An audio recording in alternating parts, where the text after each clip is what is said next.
수험생 여러분 안녕하십니까? 해커스 공무원 사회복지학개론 고병무입니다. 자, 여러분과 함께 2018년도 지방직 해설 특강을 함께 진행해 보고자 합니다.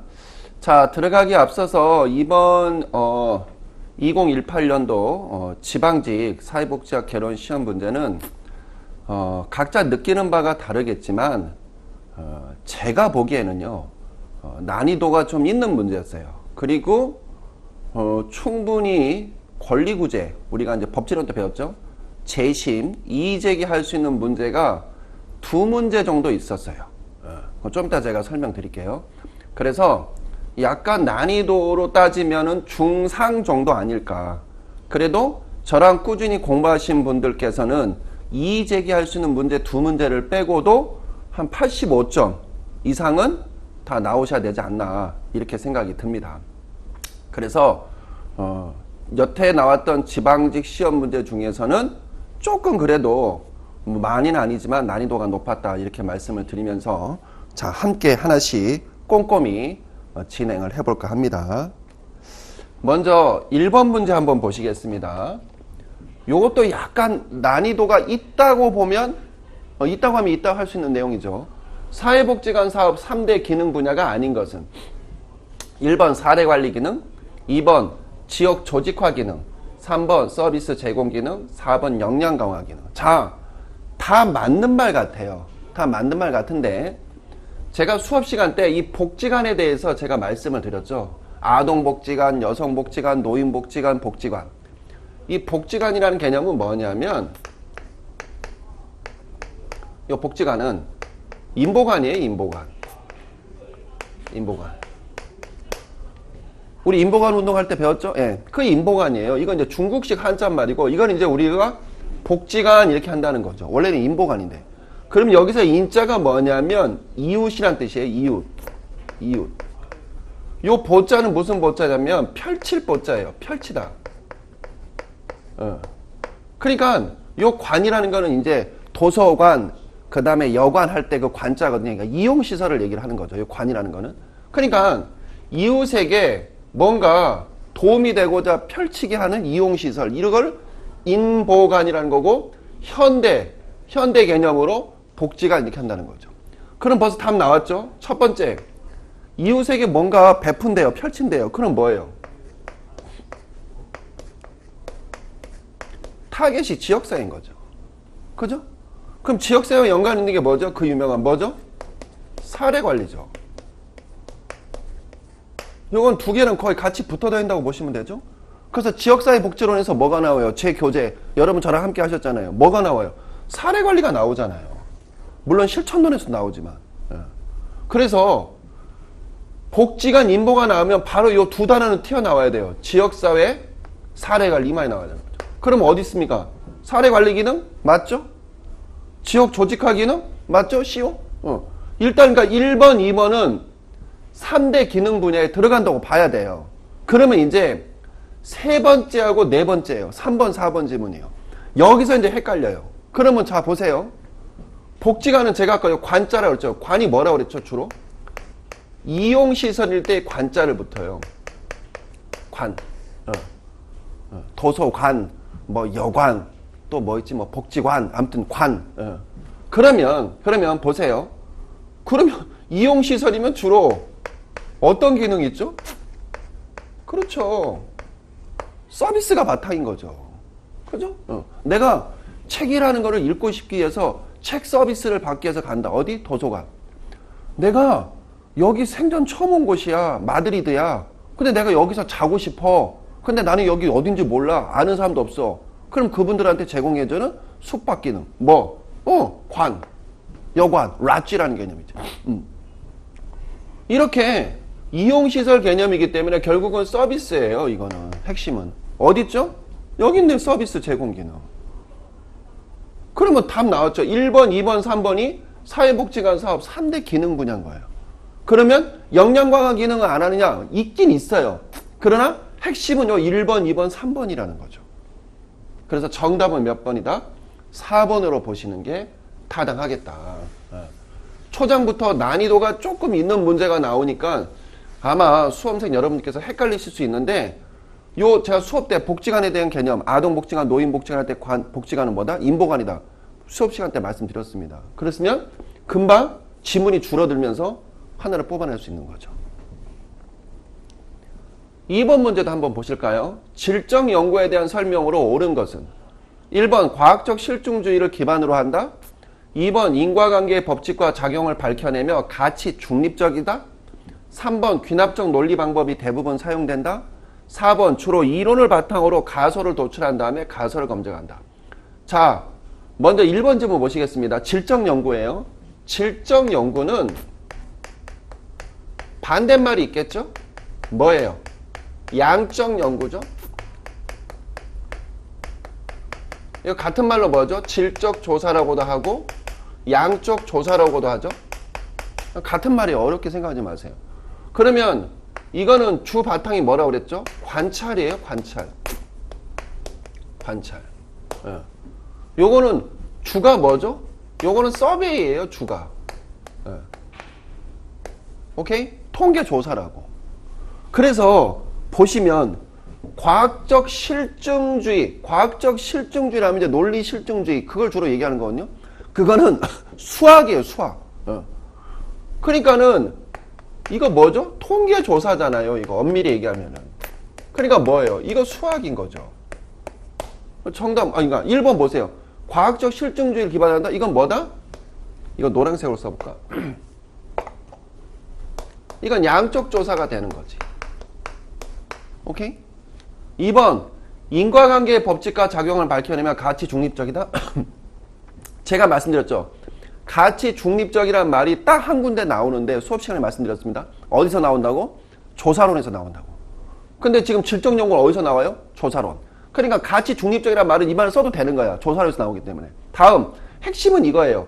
인과관계 법칙과 작용을 밝혀내며. 자, 인과관계라는 건 뭐죠? A에서 B로 가는 거죠. 이걸 뭐라고 하죠? 우리가 독립변수. 이걸 다른 말로 뭐라고 얘기합니까? 우리가 원인변수라고 한다는 것이죠. 이 B를 우리가 뭐라고 그러죠? 종속변수. 다른 말로 결과변수라고 하죠. 결과변수. 그래서 인과관계란 거는 요 원인과 결과의 끝에 짝. 이걸 따서 우리가 뭐라고 그래? 이거를 인과관계라고 한다는 거죠. 인과관계. 이걸 두 글자로 뭐라고 그래요? 우리가 설명이라고 그러죠. 설명. explanation. 설명이란다. 그러면 이 설명은 주로 어느 쪽이에요? 이거 어디서 이거 양쪽 조사죠. 이거 양쪽 조사죠. 그죠? 다음, 귀납적 논리 방법이 대부분 사용된다. 맞죠? 귀납적 논리 전개 방법 불러보세요. 맨 처음에 뭐죠? 주제가 나오고 그 주제를 어떻게 해요? 관찰하죠?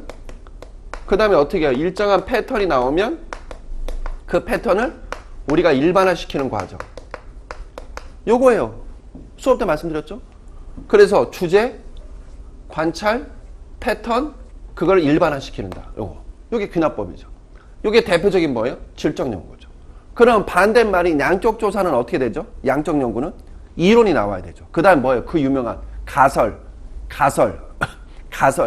나와야 된다는 거지. 따라서 정답은 몇 번이다 지금? 3번이 바로 나왔네. 4번, 주로 이론을 바탕으로 가설을 도출한다. 이건 뭐죠? 이건 양적 조사인 거죠. 이건 양적 조사인 거죠. 따라서 정답은 3번이 되겠습니다. 괜찮은 문제죠. 이 문제. 자, 이제 3번 문제 한번 봅시다. 3번. 현재 시행되고 있는 복지제도에 대한 설명으로 옳은 것은, 자, 복지제도에 관련된 문제는 꼭 한 문제씩 나온다고 강의 때 말씀드렸습니다. 1번. 국민기초생활보장제도는 수급권자 본인이 신청하지 않으면 수급권이 주어지지 않는다? 맞습니까? 대리인 하면 안 되나요? 대리인. 주로 가족, 친족 같은 대리인. 그죠? 위임장 받아가지고. 가능하죠? 법에 나와 있습니다. 그 다음에 본인이 신청하지 않으면, 물론 원칙은 신청주의가 맞아요. 근데 제가 누누이 말씀드렸죠. 직권주의도 있다고. 누가 한다? 일반 행정공무원? 세무직 공무원? 경찰 공무원? 노노노. 누가 한다? 여러분들. 사회복지직 공무원이 한다고 그랬잖아요. 그죠? 그래서 직권주의도 있다고 분명히 말씀드렸습니다. 이거 누가 한다? 사회복지 전담 공무원. 여러분들께서 하신다. 오케이? 그래서 가족이나 친족인 대리인, 위임장 받은 또는 사회복지 전담 공무원에서 할 수도 있습니다. 2번 국민연금, 노령연금 수급 연령은 90세까지입니까? 90세면 꽤 많이 받으시는 거네요. 왜냐하면 대한민국 평균 기대 연령이 남자는 73세고 여자분은 78세인가 그럴 거예요. 예, 기대 연령이. 그럼 90세면 어휴 많이 받는 것이 대단하시네요. 노노노노노. 법에는 생존하는 동안 계속 지급하게 되어 있습니다. 120살이건 200살이건 간에 사시잖아요. 200살은 좀 너무했다. 아무튼 100살 넘게 사시잖아요. 100세 시대. 계속 나와요. 계속 나와요. 계속 나와요. 예. 법에 나와 있습니다. 생존하는 동안 나오는. 지금까 사망 시까지 계속 나오는 거예요. 예. 노인 장기 요양보험은 65세 미만이어도 요양 등급을 받으면 혜택을 받을 수 있다. 이건 내가 강의 때 설명했잖아요. 이거. 제 강의 들으신 분들은 이거는 정답으로 뽑을 수 있는 거지. 왜? 제가 뭐라고 그랬죠? 제가 고양시, 경기도 고양시 노인 장기 요양보험 등급 판정위원이었거든. 그랬잖아요. 근데 뭐라고 그랬어요? 노인 장기 요양보험 대상자는 만 65세 이상 또는 만 65세 미만이어도 어떻게 해요? 등급만 받으면 서비스를 받을 수 있다고. 한 번 더, 만 65세 이상 또는 만 65세 미만이어도 된다고. 근데 제가 이어서 뭐라고 그랬죠? 제가 현장에 가서 봤더니 만 65세 미만 중에 서비스 받으시는 분들, 즉 등급 판정 받으셨고 서비스 받는 분들이 극소수였다고. 한 명, 두 명꼴. 내가 4년 동안 근무하면서 한 명, 두 명밖에 못 봤다고. 왜? 65세 이상 어르신들 중에도 차고 넘치기 때문에. 기억나시죠? 그래서 제가 분명히 뭐라고 말씀드렸습니까? 만 65세 이상 또는 만 65세 미만이어도 법적으로는 장애 등급 서비스를 받을 수가 있다. 그러나 실질적으로는 극소수다. 그러니까 법령에 대한 예고를 얘기하면 노인 장기 요양보험은 65세 미만이어도 요양. 그렇죠. 요양 등급을 받으면 여기 있잖아요. 요양 등급을 받으면 받을 수 있는 거지. 4번 고용보험은 실업 사유와 상관없이 모든 실업자는 실업급여 받을 수 있습니까? 노노노노노. 아니죠? 자발적 퇴사. 여기다 적을까? 내가 스스로 원해서 사표를 냈어. 이걸 자발적 퇴사라는 용어로 쓰죠. 내가 스스로 나왔어요. 회사에서, 직장에서. 그럼 고용보험 대상자가 안 돼요. 역시 강의 때 말씀드렸습니다. 한 번 더 자발적 퇴사. 내가 사표 내서 아이 더러운 회사 때려쳐 나와야지. 그러면 고용보험 대상자가 될 수가 없다. 그럼 교수님 어떻게 해야 고용보험? 회사에서 구조조정 또는 명예퇴직, 공고사직. 공고사직이라고 하죠. 공고사직 나왔다. 그럼 그때는 고용보험 대상자가 되는 거예요.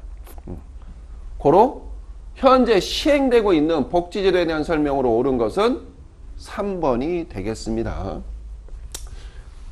의외로 이 문제 까다롭죠? 자세히 안 보면. 4번 문제 보실까요? 사회복지 실천의 사정도구에 대한 설명을 바르게 연결한 것은. 근데 실질적으로 문제 쉬워요. 지문이 좀 긴 것 같은데. 자, 키워드를 찾아봅시다. 가족과 환경체계 관계를 다양한 선, 라인으로 표현함으로써 가족과 환경체계 간의 상호작용 양상을 파악할 수 있다. 느낌 오시죠? 가족의 2 내지 3세대 이상에 대한 정보를 제공해주며 가족 내에서 반복되는 정서적 행동 패턴을 이해할 수 있다. 요거 뭐냐는 거죠? 요거 뭐죠? 생태도. 생태도의 특징 뭐다? 환경과 클라이언트의 관계를 본다. 두 번째 뭐가 있다? 2 내지 3세대 가족. 요건 뭐다? 가계도. 그죠? 그럼 정답 몇 번일까요? 정답. 네. 생태도, 가계도. 정답은 1번이네요. 쉬운 문제죠. 다음 5번 문제 보시겠습니다. 다음 사례관리 실천에서 사용된 사례관리자의 관점은 무엇이겠습니까? 주로 이제 질문 위주로 질문이 나오네요. 여러분 질문에 관련된 건 뭐라고 그랬죠? 질문에 관련된 건 주로 해결 중심 모델이죠. 해결 중심 모델. 근데 지금 여기 나오는 거는 주로 셀비에 관련된 이론인데 셀비도 제가 강의 한번 한 적이 있습니다. 근데 일단 한번 좀 봅시다. 사례관리자의 관점이 뭔지. 힘든 역경 속에서도 지금까지 어떻게 그렇게 버텨올 수 있었어요? 이제 클라이언트에 이렇게 물어보는 거야. 질문하는 거야. 이건 무슨 질문 형태일까요? 딱 보시니까. 이 해결 중심 모델로 따지면. 그렇죠. 대처 극복 질문이죠. 살아오면서 지금보다 조금 나았을 때는 언제였나요? 그러니까 지금 예를 들어서 고통스러운데 지금보다 좀 나았다고 생각하는 이거 뭐죠? 애외 질문 형태네. 그렇지. 어려운 상황에서 나에게 조금이라도 도움이 되어준 것은 이거는 뭐죠? 의미 질문 같은데. 그래서 이렇게 사용된 사례 관리자의 관점이 무엇이냐는 거죠. 1번 생태 체계적 관점. 생태 체계 그러면은 미시 체계, 중간 체계, 거시 체계 뭐 이런 말 나와야 돼요. 강점 관점? 강점 관점? 강점 관점? 임파워먼트? 비슷하기도 하고. 옹호 관점 나오려면 요 옹호라는 건 뭐냐면 변호라는 뜻이죠. 변호. 변호. 근데 아까 지문상에 변호와 관련된 건 없어요. 그걸 어떻게 극복하셨어요? 와, 조금 나아진 거. 야, 대단하십니다. 뭔가 의미를 부여하고, 그 다음에 뭔가 예외적인 거를 찾아보고, 그 다음에 대처했던 극복, 어떻게 극복했냐, 그걸 물어보는. 근데 그게 변호하고 뭔 상관이 있어? 의미가 없지. 네트워크 관점하고도 전혀 상관없죠. 따라서 정답은 2번, 강점 관점, 임파워먼트에 관련된 강점 관점으로 보시는 게 타당하겠다. 다음 6번 문제 보시겠습니다. 이 6번 문제가 모르겠어요. 제가 보기에는 이거 좀 문제 있어요. 이건 진짜 문제 있어요. 6번 문제 봅시다. 자선조직협회에 대한 설명을 옳은 것을 모두 골라보실까요? 개별사회 사업 발전에 기여했다. 과학적 자선에 기여했다. 지역사회 복지의 기본적 모형을 제공했다. 사회조사 기술의 발전을 도모했다. 첫 번째, 1번은 여지가 없어요. 이건 맞아요. 그렇죠? 자, 봅시다. COS하고 인보관이죠? 요 CO에서 발전된 게 뭐라고 그랬죠? 케이스워크라고 그랬죠? 즉, 개별사회 사업. 개별사회 사업. 그 다음에 인보관에서 발달된 게 뭐라고 그랬죠? 그렇죠. 그룹업. 다른 얘기를 하면 집단사회 사업이죠. 그죠? 2번 과학적 자선에 기여했다. charity. 맞죠? charity. 요 COS에서 요 C가 뭐예요? charity죠? 자선이란 뜻이에요. 그러니까 이건 맞아요. 디귿. 요게 이제 조금 이거는 논란의 여지가 있는 지문이에요. 요거. 자, 봅시다. 지역사회 복지, 커뮤니티 웰페어. 이 웰페어라는 개념은 되게 포괄적인 개념이거든요. 되게 포괄적인 개념이에요. 웰페어라는 거는. 그러니까 지역 복지의 기본적 모형을 제공했다. 뭐가? COS가? 맞아요, 이거. 여러분, 요 개별사회 사업과 그룹업에 의해서 뭐가 나와요? 지역사회 조직이 나오는 거죠. 지역사회 조직이. 얘한테도 영향을 받고 얘한테도 영향을 받는 거예요. 엄밀히 얘기하면 주로 집단사회 사업 쪽에 영향을 많이 받았다고 얘기를 해요. 그건 맞아요. 비중으로 따지면. 그러나 COS, 즉 자선조직협회 영향을 전혀 안 받았습니다. 그렇게 말할 수는 없어요. 왜? 여기서 뭐가 나왔죠? 아까 얘기했잖아. 여기서 뭐가 나와요? 여기서 사례관리가 나오잖아요. 우회방문원 때문에. 존슨 씨 계세요? 잭슨 씨 계세요? 문 열고 봤더니 아빠는 알코올이고 엄마는 와상 상태 누워있고 애들은 학교 안 가고 있고 할머니는 치매 걸리시고. 그러니까 이걸 묶어서 처리해야 되잖아. 이 사례관리가 여기서 나온 거예요. COS에서. 그런데 제가 1번 문제 풀 때 뭐라고 그랬죠? 사례관리는 대표적으로 지역사회 복지론 챕터로 나온다고. 그러니까 이거 맞는 말이야. 비중이 이쪽이 세긴 하지만, 높긴 하지만 이게 맞는. 그런데 지역사회 복지의 기본적 모형을 제공했다. 이거 맞다고 봐야 돼요. 디귿. 그 다음에 리을.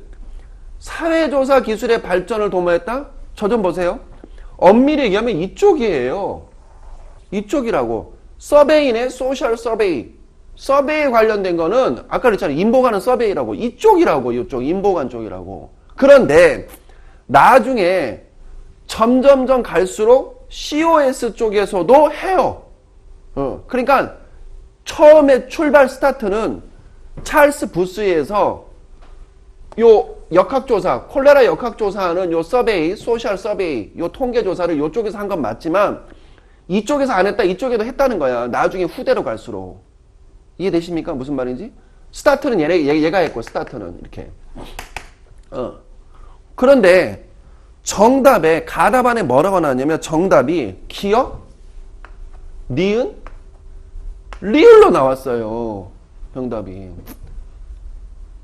디귿은 이거 맞다니까 이거. COS도 영향을 받고 인보관에도 영향을 받았다니까. 고로 이거를 만약에 정답이다 그러면 다 해야 돼요. 그러니까 2개 정답 처리해야 돼요. 기억, 니은, 리을로 하든가 기억, 니은, 디귿, 리을로 하든가. 교수님 그러면 사회조사 이거는 인보관 쪽이기 때문에 이거는 아니지 않나요? 그래서 기억, 니은, 디귿이 정답이 아닌가요? 근데 지문에 없잖아. 기억, 니은, 디귿은 지문에 없다고. 고로 기억, 니은, 디귿, 리을로 해야 되는 거지. 오케이? 그래서 요거는 이의제기를 해야 되지 않나. 그렇게 판단이 되는 논란의 문제다. 6번 문제는 요거는 그렇게 개인적인 소견을 갖고요. 자, 7번 문제 봅시다. 이것도 앞에 했던 6번 문제와 동일하게 논란의 여지가 될 만한 충분한 그러한 문제가 아닌가 이렇게 개인적으로 보고요. 7번 문제 봅시다. 길버트와 테렐이 분류한 할당의 원리와 관련하여 할당의 세부 원칙, 이러한 원칙의 결정 기준, 사례를 연결한 것으로 옳지 않은 것은 봅시다. 자, 첫 번째 귀속적 욕구가 있습니다. 욕구에 대한 경제적 기준에 근거한 집단지향적 할당. 대표적으로 도시개발 피해자가 기준 사례다. 다음 2번 할당의 세부 원칙 보상이라는 개념은 원칙 결정이 욕구의 규범적 기준에 근거한 집단지향적 할당이다. 사회보험 가입자다. 3번 진단적 구분 욕구의 기술적 진단적 기준에 근거한 개인별 할당으로서 장애인 복지 수급자다. 4번 자산조사에 의한 욕구에 대한 경제적 기준에 근거한 개인별 할당으로서 국기법상의 수급자다. 자, 정답 뭘까요? 조금 헷갈리긴 한데 정말 이거 내가 봐도 이건 좀 헷갈리면서도 이거 뭐지? 이런 느낌이 드는 옳지 않은 겁니다. 자, 먼저 3번 문제 보실까요? 진단적 구분이라는 건 대표적으로 뭐라고 그랬죠? 장애 등급이라고 제가 강의 때 말씀드렸죠? 장애 등급이라고. 따라서 욕구의 어떤 기술, 진단적 기준에 근거해서 개인별로 1등급, 2등급, 3등급, 4등급, 5등급, 6등급 즉 수급자, 장애인복지법상의 수급자가 이렇게 진행된다. 요거 맞는 말이에요. 이건 일단 맞아. 4번 보실까요? 자산조사에 의한 욕구에 대한 경제적 기준, 자산조사는 말 그대로 경제적 조사죠.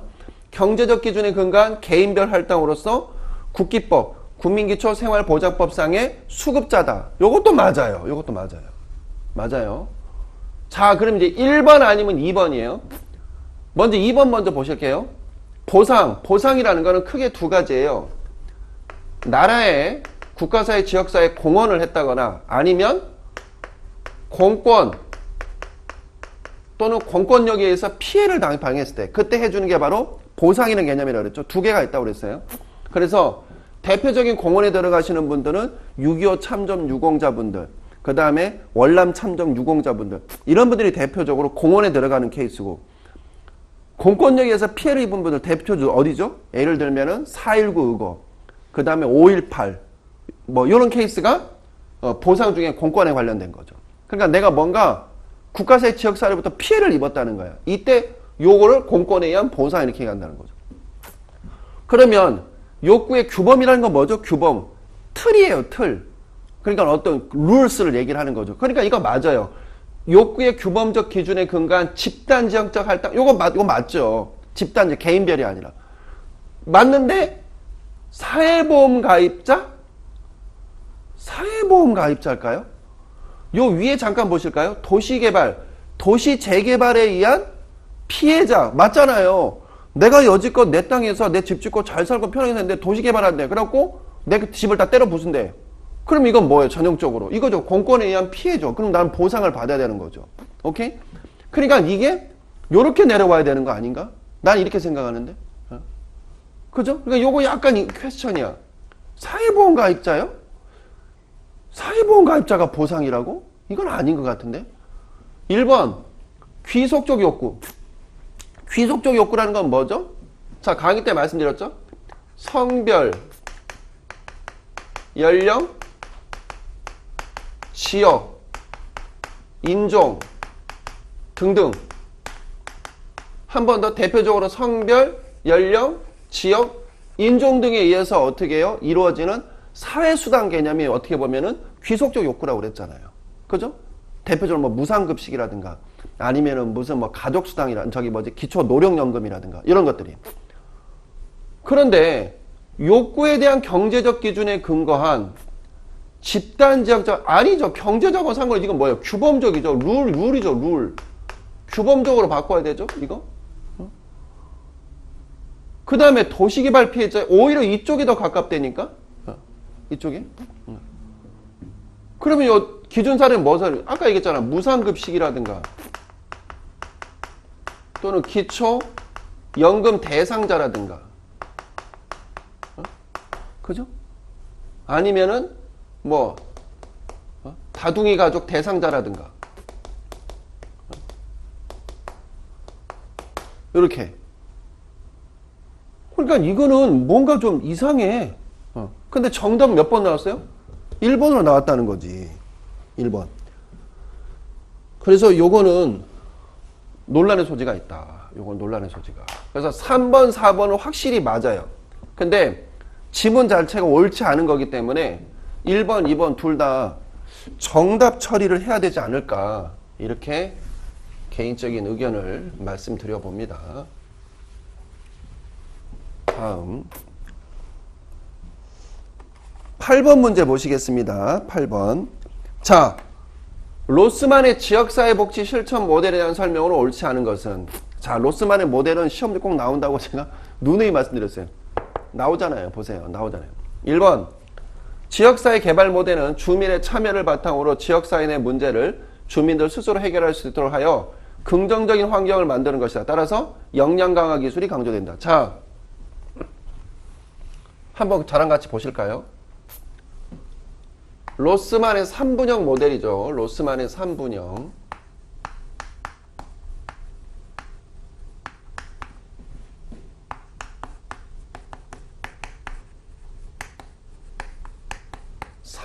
세 가지로 나눈다죠. 3분형 모델이죠.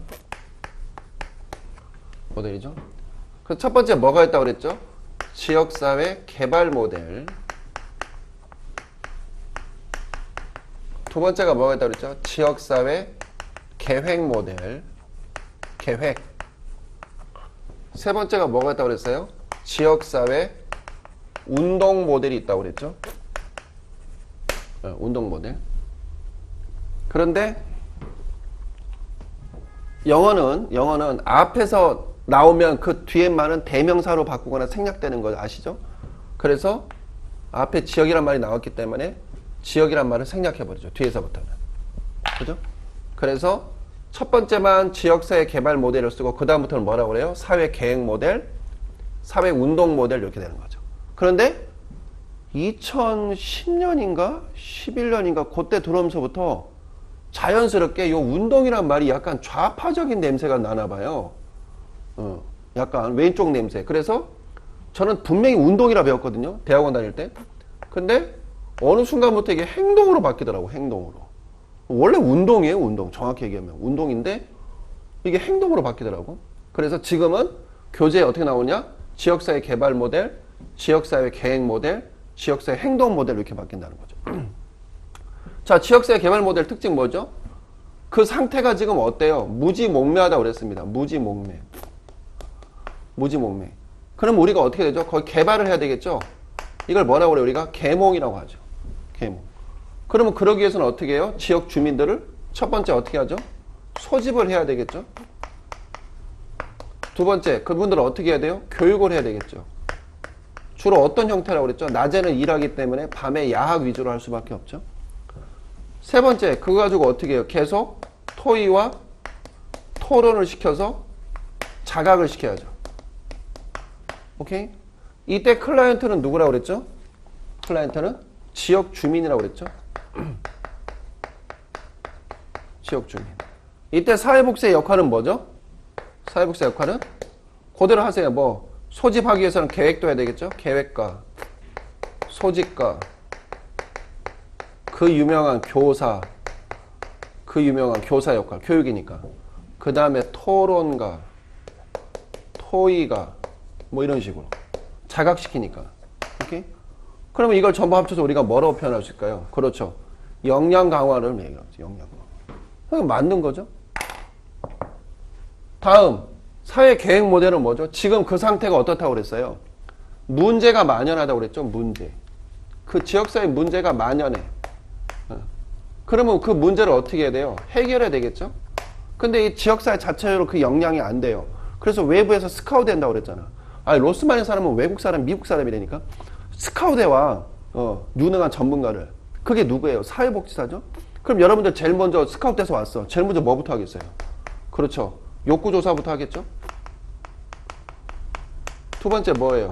문제를 규정하겠죠? 그 욕구조사에 따라서. 세 번째 뭐 하죠? 자, 자료 수집하겠죠? 네 번째 뭐 합니까? 자료 분석하시겠죠? 자, 이제 끝났으면 그다음부터 뭐 해요? 이제 거기에 따라서 프로그램 진행해야죠? 끝났어요? 그럼 뭐예요? 프로그램 평가도 해야 되죠? 이런 일련의 과정을 다 해야 되잖아요. 그래서 지역사회 문제를 해결하는 거죠. 이때 클라이언트는 누구라고 그랬어요? 클라이언트는 교재에서 자꾸 이걸 소비자라고 그래요. 자꾸 교재에서. 뜬금없이 소비자라고 그래요. 아, 여기서 갑자기 소비자가 왜 나와요? 클라이언트가. 이런 개념이 아니죠. 뭐예요? 내 입장에서는 클라이언트가 누구예요? 고객이잖아요. 고객. 아, 나 외부에서 나를 스카우트해서 왔으니까 여기 문제 좀 해결해 주세요. 그럼 내 입장에서는 고객인 거지. 이거를 억지로 번역하다 보니까 뭐라고 번역하는가? 커스터머를, 고객을 소비자라고 번역하는 거야. 강의 때 얘기했잖아요. 고객이야, 고객. 소비자지, 소비자. 억지로. 그러니까 뜬금없이 소비자 그러니까 붕 떠버리는 거지. 갑자기 클라이언트가 왜 소비자가 나? 고객이야, 내 입장에서는. 그지? 그러면 이때 내 역할은 뭐야? 욕구조사자, 문제 규정가, 자료 수집가, 자료 분석가, 프로그램 진행자, 프로그램 평가자 다 들어가는 거지. 오케이? 지역사회 행동 모델, 이거 운동이에요, 운동. 운동이랑 머리머리 싹 들어가면 되는 거야. 그러면 운동을 하기 위해서는 첫 번째 뭐겠어요? 여기는 지금 현재 어떤 상황이야? 불평등한 상황이라고, 불평등. 뭐가? 권력이나 자원이. 한 번 더, 권력이나 자원이 불평등한 상황이야. 그러면 배분이 불평등, 불공평이잖아. 그럼 어떻게 되겠어요? 여기 목적은 재분배지. 오케이? 재분배를 해야 되지. 근데 가지고 있는 사람이 순순히 자기가 가지고 있는 걸 내놓을까? 안 내놓지. 그러기 위해서는 어떻게 해요? 답 나왔지. 시위, 농성, 피켓팅, 퍼포먼스, 보이콧 등등등. 이런 식으로 가지고 있는 기득권자하고 어떻게 싸워야 되지? 이걸 뭐라고 그랬죠? 이걸 대결 전술이라고 그랬잖아. 대결 전술. 대결 전술을 펼쳐야지. 그리고 결국은 재분배를 해야 되겠죠? 다 강의 때 말씀드린 겁니다. 그러면 이때 클라이언트는 누구예요? 빅팀스, 희생자지. 왜? 응당 받아야 될 거를 못 받았으니까. 응당 받아야 될 걸 못 받았으니까 뭐예요? 빅팀스가 되는 거지. 영화 황정민 씨 유아인 나온 베테랑 보면은 거기서 누가 나와요? 정웅인 씨가. 빅팀스로 나오는 거지. 응당 받아야 될 걸 못 받으니까. 그러면 여기서 내 역할은 뭐라고 그랬어? 제가 강의 때 얘기했죠? 어떻게? 이니시에이터. 요것만 기억하시면 된다고. 이니시에이터. 저 고병 목사님 이니셜이 어떻게 되세요? 영문? 나 K요. K. 첫머리 이런 뜻이잖아. 이니셜. 그러니까 이니시에이터라는 얘기는 뭐야? 주동자, 선도자, 지도자, 주창자, 영도자, 뭐 등등등. 맨 앞에 서는 사람. 이 역할. 이거예요, 이거 핵심. 기억나시죠? 고로 1번은 맞는 말이네. 옳지 않은 거 찾는 겁니다. 2번, 사회 계획 모델은 지역사회 내 권력과 자원의 재분배, 사회적 약자에 대한 의사결정의 접근성을 강화함으로써 지역사회 변화에 초점을 두고 있다. 따라서 갈등, 대결, 직접적 행동, 협상 등의 전술을 사용한다. 대결 전술, 지역사회 내 권력과 자원의 재분배? 이거 어디 있어요? 아까 내가 여기인데 여기 재분배, 권력, 자원. 사회 행동 모델, 운동 모델이네. 근데 왜 계획 모델을 알죠? 정답 2번이구만. 옳지 않은 거기 때문에. 3번, 사회 행동 모델, 다른 말로 운동 모델은 소수 인종 집단, 학생 운동, 여성 해방 혹은 여권 신장 운동, 복지권 운동. 맞네. 4번, 지역사회 개발 모델에서 지역 복지 실천가는 조력자, 조정가, 안내자, 문제 해결 기술, 훈련자의 역할을 담당한다. 맞죠? 이 역할이 전부 다 뭐예요? 여기 이 말 한마디로 끝나네. 뭐예요? 조력자네, 조력자. 도와주는 거잖아요. 그죠? 고로 정답은 몇 번이다? 2번으로 보시는 게 타당하겠습니다. 다음 9번 문제 한번 보시겠습니다. 9번 문제. 사회복지 대상과 서비스 분리에 대한 설명으로 옳지 않은 것만을 모두 고르면. 자, 아동복지 관련된 거는 한 문제 나온다고 말씀드렸죠. 이거 모의고사 때도 풀어봤죠? 지지적 서비스는 가정을 이탈한 아동이 다른 체계에 의해서 보호를 받는 동안 부모를 지원하여 가족 기능을 강화하도록 하는 상담 서비스입니다. 아니죠. 지지적 서비스는 가족을 떠나는 게 아니에요. 가족이랑 같이 있는 거예요. 있으면서 서비스를 받는 거죠. 대표적으로 뭐예요? 부모 상담이죠. 한 번 더. 가정을 이탈하는 게 아니라니까. 지적 서비스는 가정 내에 있으면서 서비스를 받는 형태야. 그러니까 기억은 아니지 벌써. 니은 선별주의 원칙에 따라 보호가 필요한 아동으로 보편주의 원칙에 따라 일반 아동으로 구분한다. 선별주의 원칙에 따라서 요보호 아동, 보편주의 원칙에 따라서 일반 아동. 맞는 말이죠? 디귿 일하는 어머니를 도와주는 보육 서비스는 보완적 서비스에 해당된다. 그죠? 아동에 대한 가정 외 서비스에는 시설보호, 위탁가정, 일시보호, 쉼터 서비스 등이 있다. 맞죠? 미음 가장 예방적인 접근인 대리적 서비스는 재가 서비스 형태로 진다. 재가 집에 있는 어떤 지적 서비스 형태로 아니죠. 대리적 서비스는 뭐예요? 입양이라든가 시설보호 얘기하는 거예요. 이제 집을 완전히 영구적으로 떠나는 거예요. 한 번 더 대표적으로 입양 같은 거죠. 근데 대리적 서비스가 재가 서비스 형태가 아니라니까요. 코로 정답은 기억하고 미음이 되는 거죠. 2번 되겠습니다. 다음 10번 문제 한번 또 같이 보시겠습니다. 10번 문제. 에스핑 앤델슨. 자, 복지국가 유형 논의에 대한. 자, 에스핑 앤델슨 그러면 무조건 떠올리셔야 될 게 뭐예요? 탈상품화. 한 번 더. 탈상품화.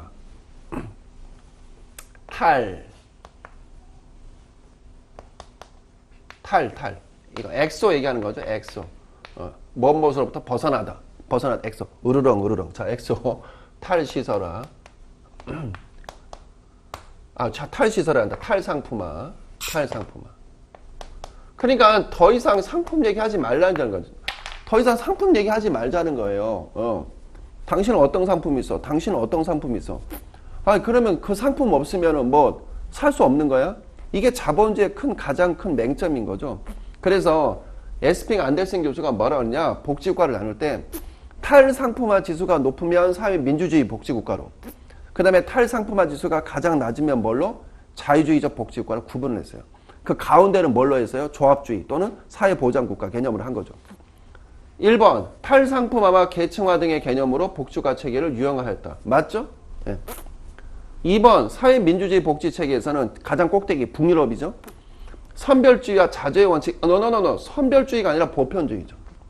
한 번 더. 중상층까지 확대된 뭐다? 보편주의인 거지. 3번 보수주의 복지체계에서는, 그러니까 보수주의라는 건 다른 말로 가운데죠. 저 사회보험을 강조하는. 사회보험이 발달되어 탈상품화 효과는 제한적이다? 맞습니까? 10번?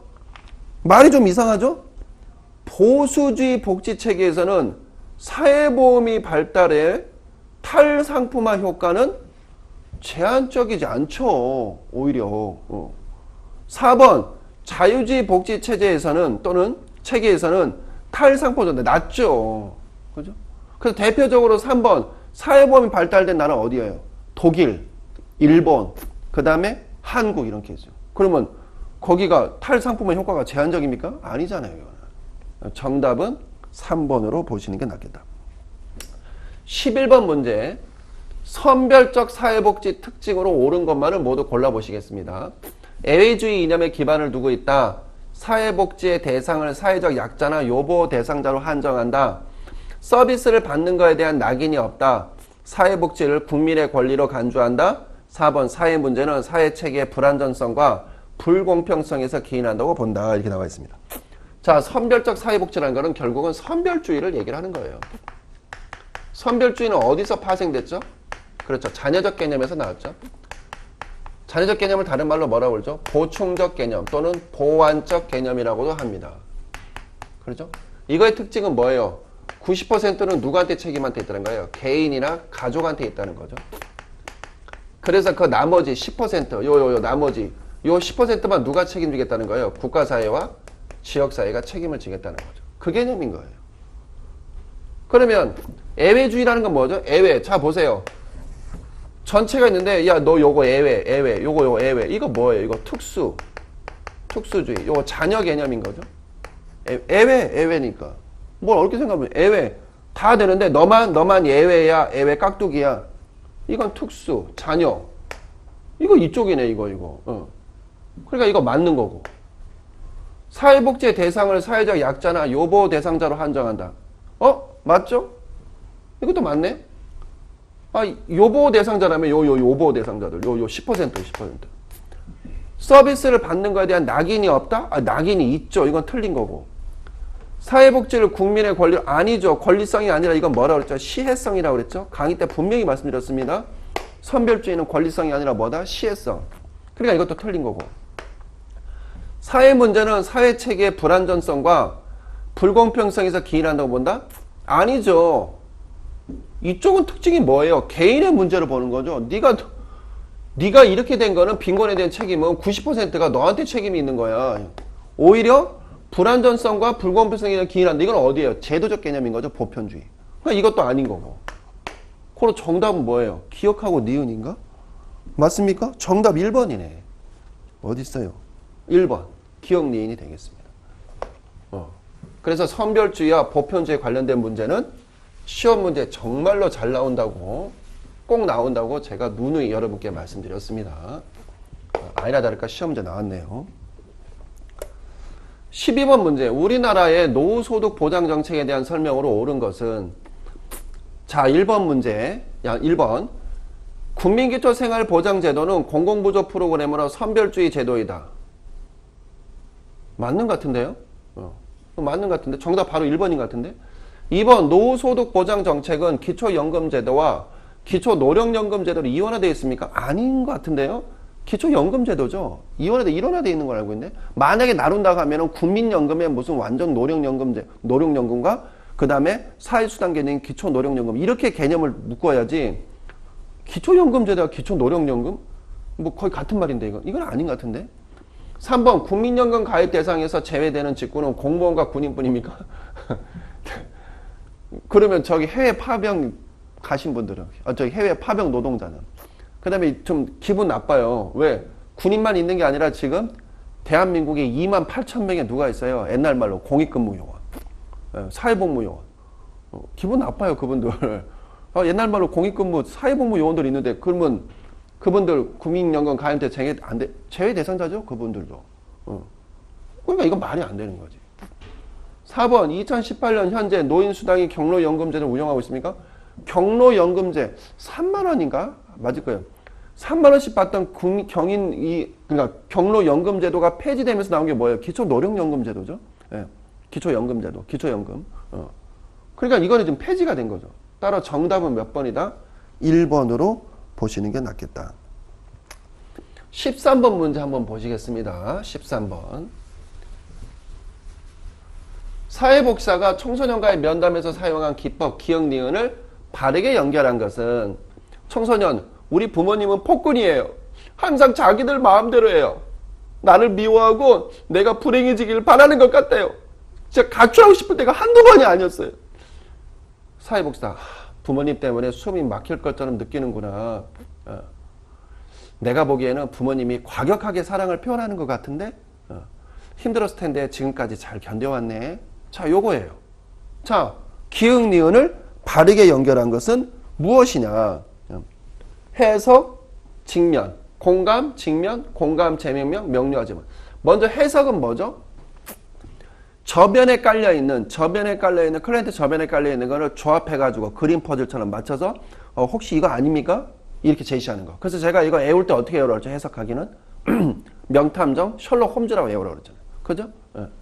직면은 뭐죠? 우리 아들 강의 때 기억나시죠? 예. 우리 아들. 예. 우리 아들이 아니고 엄밀히 하면 나지 나. 예. 그래갖고 막 내가 막 했던 거 기억나시죠? 예. 그래서 클라이언트 언행이 불일치될 때 그거를 딱 집어서 얘기해 주는 거. 직면하기. 예. 공감은 말 그대로 공감인 거고, 제명명은 뭐죠? 바꿔서 얘기하는 거죠. 바꿔서. 그러니까 강도가 세, 커. 큰 거를 약하게 해주거나, 약하게 해줘. 또는 낙인감 있는 거를 어떻게 해요? 비낙인감 있게끔 바꿔주는 형태. 이런 형태가 바로 대표적으로 뭐예요? 제명명이죠. 선생님, 저는 요새 열등감 느끼고 우울증 느껴요. 그죠? 왜요? 저 사실 저 직업이 저 목욕탕에서 때밀고 있어요. 때밀이에요. 아니에요. 세신사예요. 저 청소부예요. 아니에요. 환경미화원이세요.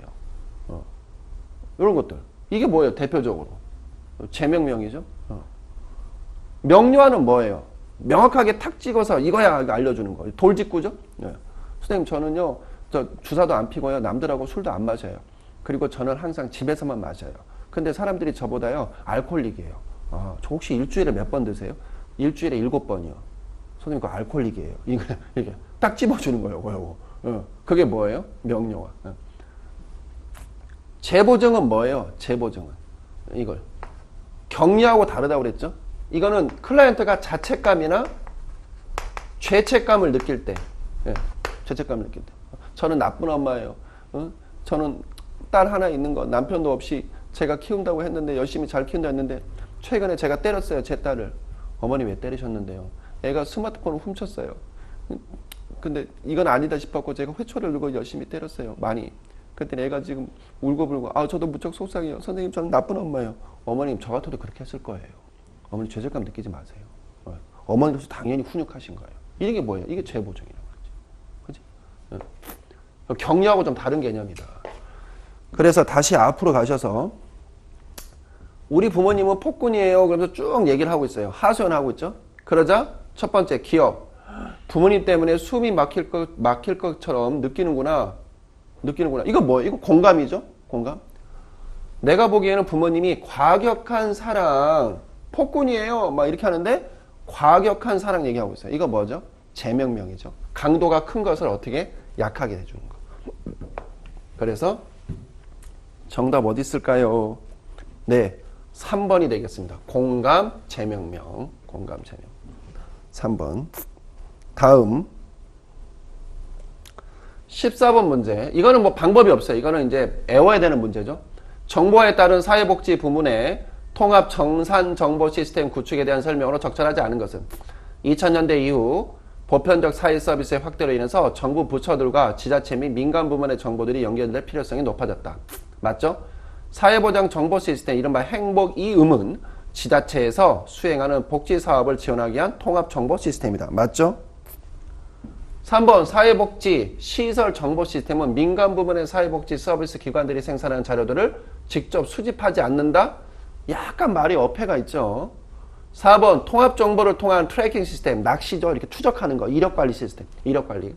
여기 있네, 이력관리.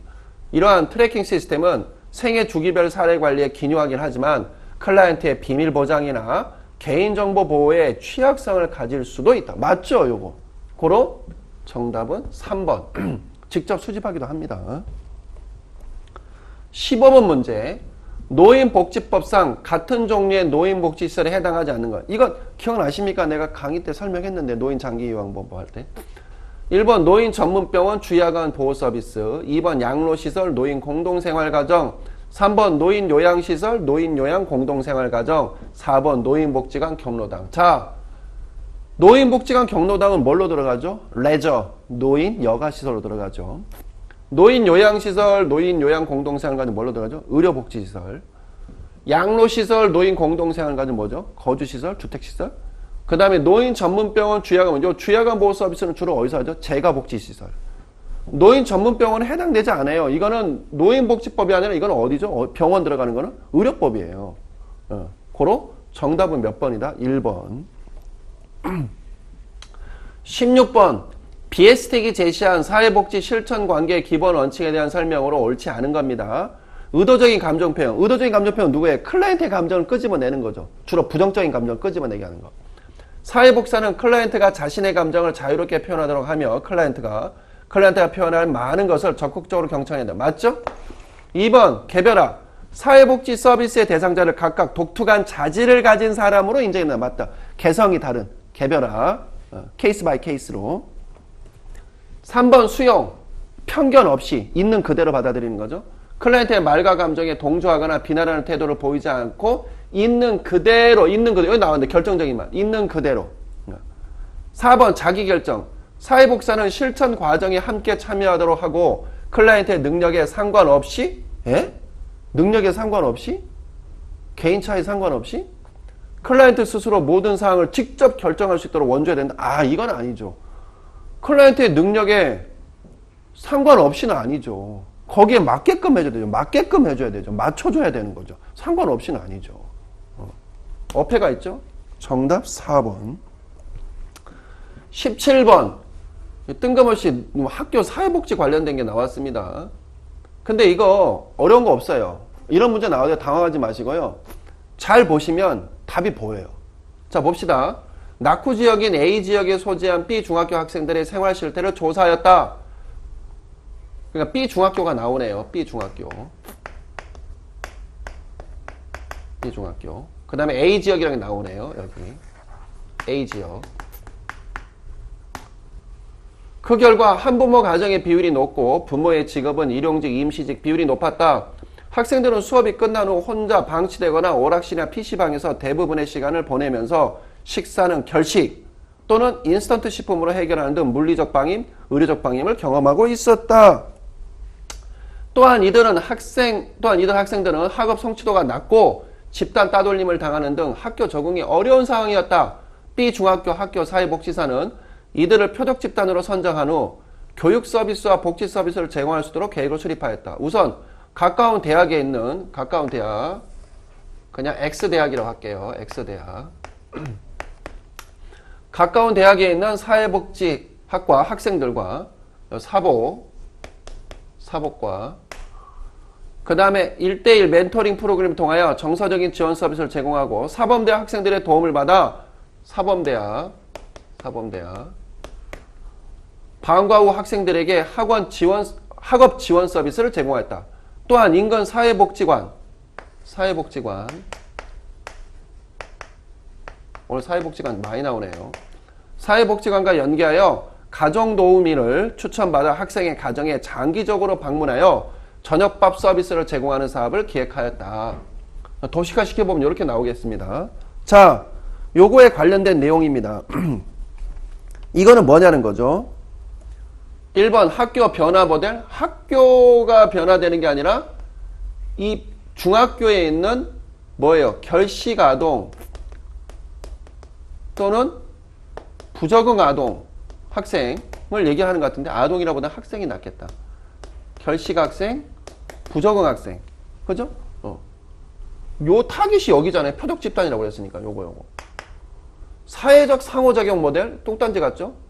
지역사회 학교 모델 아닌 것 같은데 학교 4번 지문 학교 맞죠? B 빨간색 학교 지역사회 A라는 지역사회 그 다음에 학생 관계 그렇죠. 유관기관 관계 모델. 정답은 뭐예요? 4번. 18번 문제. 역시 이것도 시험 문제 나온다고 누누이 여러분께 말씀드렸습니다. 아니나 다를까 나왔네요. 자, 봅시다. 정책 결정 모형에 대한 설명으로 옳은 것만을 모두 골라보실까요? 점증 모형은 기존의 정책에 기반한 약간의 정책, 요 내가 누누이 얘기했어요. 약간의 수정, 약간의 정책 개성이나 여기 나왔네요. 수정, 약간의 수정을 강조하는 정책 결정 모형으로서 이상적 경제적 합리성보다는 시민의 지지를 얻을 수 있는 정치적 합리성, 즉 매몰 비용을 최소화시키기 위한 정치적 합리성을 더 추가하는 모형을 할 수 있다. 맞겠습니다. 이거 맞네요. 옳은 것만 모두 고르니까.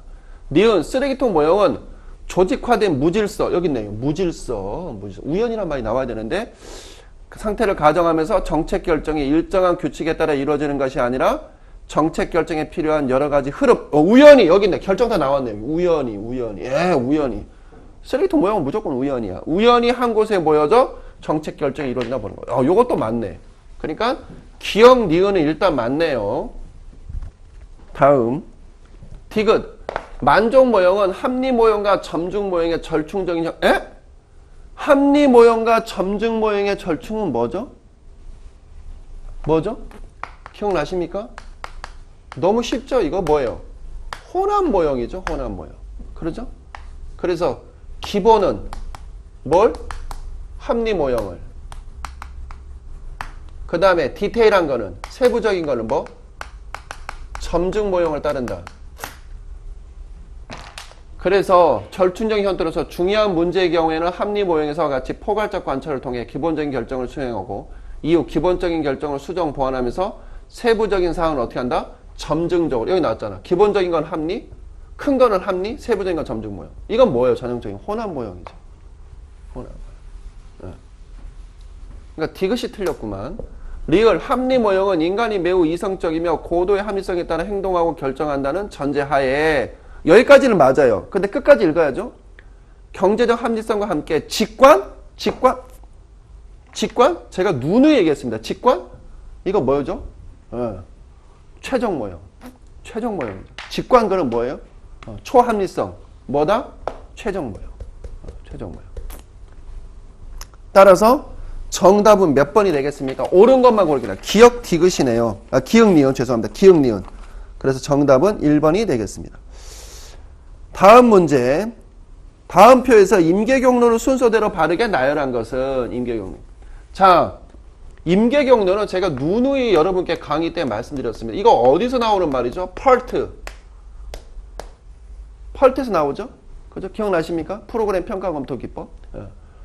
자, 임계경로 들어가기 앞서서 제 강의를 또 이 해설 특강을 처음 들으시는 분도 계실 테니까 좀 설명을 좀 드릴게요. 사례를 들게요. 제 처남이 꽤 유명한 그 건설회사 지금 설비 과장으로 있거든요. 그런데 인천 어디냐? 을왕리인가? 인천 을왕리라고 있을 거예요. 거기.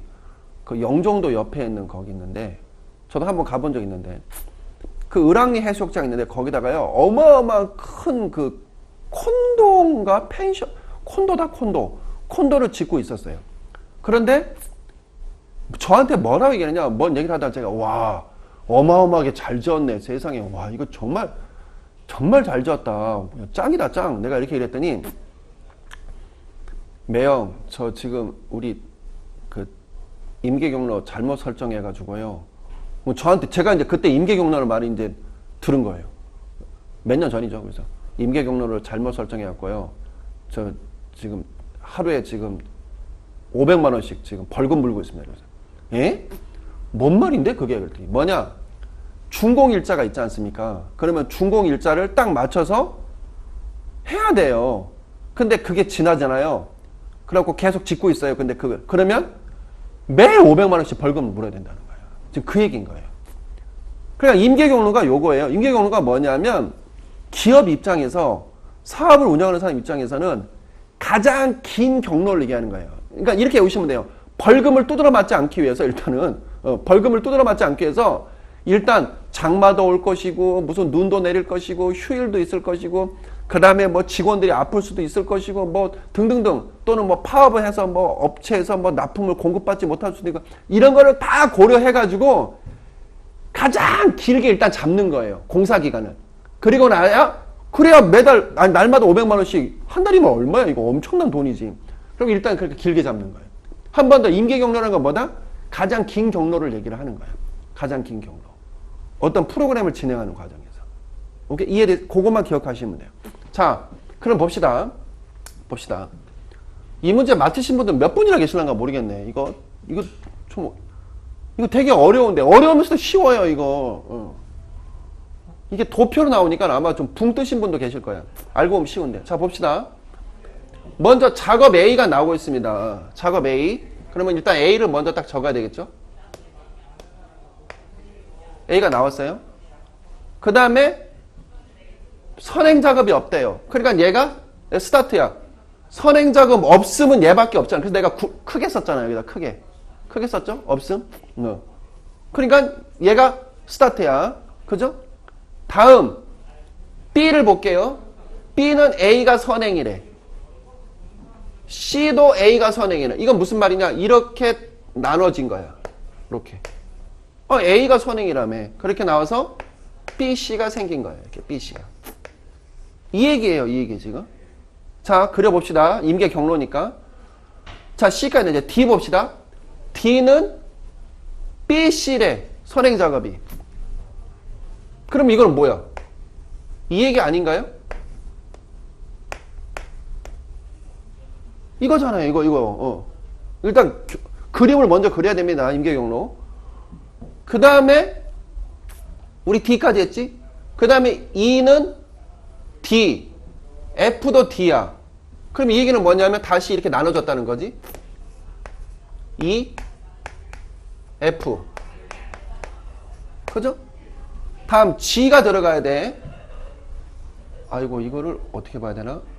요놈은 요놈, 요놈은 요놈, 요놈은 요놈, 요놈은 요놈, 요놈은 요놈. G는 E, H도 E네. 그러면 선행작용. 그러면 E에서 이렇게 나왔다는 거네. G 맞죠? H 이렇게 나온 거네. 그 다음에 IJ는 F에서 나왔네. 선행작업이. 그러니까는 이렇게 나오네. I F 아니 IJ IJ 맞지? IJ 이렇게 나온 거네. 그죠? 맞습니까? 자, 여기까지 했고 다음 K는 GH래. GH 그러면 요 K가 되네. 그죠? 자, L은 IK래. 그러면 K는 있으니까 요렇게 나와야 되겠네. L 그 다음에 요거는 요렇게 I는 요렇게 돼야 되겠네. 그죠? 이 얘기네. 그 다음에 M은 JL이래. M은 여기서 나오면 M 여기서 요렇게 되는 거네. 맞죠? 자, 여기 맞죠? 자, 이거 그림을 그리면 이렇게 되는 거야. 다음 가장 긴 경로라고. 가장 긴 경로. 소요가 많이 되는 거란 말이야. 벌금을 두드러 맞지 않게 해서 충분히 고려해서. 자, 그럼 봅시다. 이제 하나씩 봅시다. 먼저 A 다음에 뭘로 가야 돼? B, C 중에 하나 선택해야 돼. 근데 B, C 중에 하나를 선택해야 되는데 B하고 C 쭉 올게요. 아, B가 6일이네. B가 6일. 그죠? 고로 A 다음에 뭐가 와야 돼? B가 와야 된다는 얘기네. 그지? 다음 당연히 D로 오겠죠? 그죠? 그죠? 그 다음에 D에서 이제 E냐 F냐야. 그럼 EF 볼까? EF 쭉 와서 봤더니 E가 4일이네. E가. 그지? 그러면 2로 가야 되겠네. 2로. 오케이? 그러면 이제 E가 다시 또 나눠. G하고 H야. 그러면 G하고 H 쭉 한번 와볼까? G하고 H가 쭉 와니까 어디에요? G가 3일인가? G가 3일. 아, H. H구나, H. H가 요걸 보고 하겠습니다. H가 4일이네. H가 4일이구만. 자, 그죠? H가 4일. 그럼 H 왔어? 그 다음에 어디로 와야 돼? 그 다음에 K로 가겠지. 그죠? 이해되십니까? 그 다음에 어디로 가? L로 가는 거지. 그 다음에 마지막으로 어디로 가? M으로 가는 형태지. 이렇게. 오케이? 일단 이거는 의미가 없지. 왜? 일로 가는 거니까. 그래서 여기서 이렇게 와서 이렇게 가는 형태. 이해되십니까? 한 번 더. 가장 긴 경로야. 그래서 그림을 그려보면 A, B, T, E, H, K, L, M 요 순으로 가는 거지. 어디 있어요? 정답. A, B, D, H, K, L. 2번이네, 2번. 2번. 2번이구만요. A, B, D, E, H, K, L, M. A, B, D, E, H, K, L, M. 정답 2번. 이렇게 되는 거지. 어렵지 않습니다. 저랑 함께 하시면 어려운 거 없습니다. 20번 문제, 마지막 문제 한번 저랑 같이 풀면서 유종의 미를 거두도록 하겠습니다. 자, 20번 문제. 보기 1의 사회복지 전달책의 문제 상황에서 기억 디귿에 들어갈 말을 보기 2의 A, D에서 바르게 연결한 것은 무엇이겠습니까? 보기 1. 약물 중독 문제를 가지고 있는 실업자인 한부모 A는 딸 A를 주간보험센터에 맡기고 본인은 약물 재활 치료를 받은 후 나머지 시간에 자활근로훈련을 받습니다. 만약 주간보호센터와 재활클리닉 훈련 프로그램이 각각 다른 장소와 일정으로 운영되어 중복의 문제가 발생된다면 이는 무엇의 문제이다? A의 거주지가 약물 재활치료센터 및 지역 자활센터와 거리가 멀어서 재활치료나 근로훈련을 받을 수 없다면 이는 니은의 문제이다. 클라이언트가 이러한 상황에서 대한 불만을 토로할 수로단이 없다면 이는 D의 문제이다. 디귿의 문제다. 이거는 뭐냐는 거죠. 첫 번째, 요거 일단 한번 보실까요? 주간보호센터, 재활클리닉, 훈련 프로그램이 각각 다른 장소에 있어요. 떨어져 있어요. 떨어져 있어. 떨어져 있다고, 각각. 각각 떨어져 있어. 그래서 이 사람이 어떻게 해야 돼? 이 사람이. 이 시간대는 여기 가야 되고, 요 시간대는 여기 가야 돼. 요 시간대는 이렇게 가야 돼. 그죠? 그럼 이거는 뭐예요? 단편성의 문제죠. 떨어져 있으니까. 단편성. 다른 말로 이걸 뭐라고 그랬어요? 파편성. 파편화. 이걸 다른 말로 뭐라고 그랬죠? 부분화. 부분화. 다 같은 말이죠. 네. A의 거주지가 약물 재활치료센터 및 지역 자활센터와 거리가 멀어서 재활치료나 근로를 받을 수 없다면 이는 뭐죠? 접근성의 문제인 거죠. 그죠? 접근성의 문제. 근데 교재는 비접근성이라고 그랬네. 표현을 이런 식으로 하면 안 되지. 접근성의 문제가 있는데 무슨 또 비접근성이야. 그럼 차라리 문제를 빼든가. 비접근성의 문제다. 이렇게 해야지. 비접근성의 문제? 이건 아닌 거지. 아무튼 이거 접근성에 관련된 거고. 그죠?